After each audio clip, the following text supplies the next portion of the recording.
إني خدمت هذا الوطن بلدي في عهد الملك عبد العزيز والملك سعود والملك فيصل والملك خالد والملك فهد رحمه الله جميعا، والآن في عهد الملك عبد الله.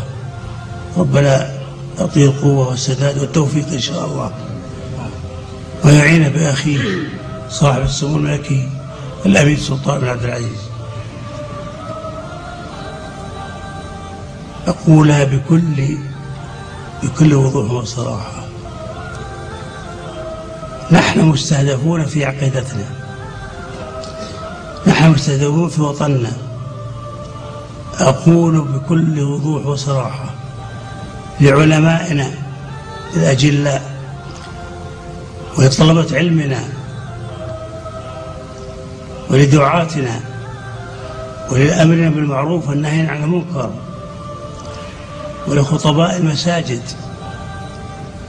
دافعوا عن دينكم وبكل شيء، دافعوا عن وطنكم، دافعوا عن أبنائكم، دافعوا عن الأجيال القادمة.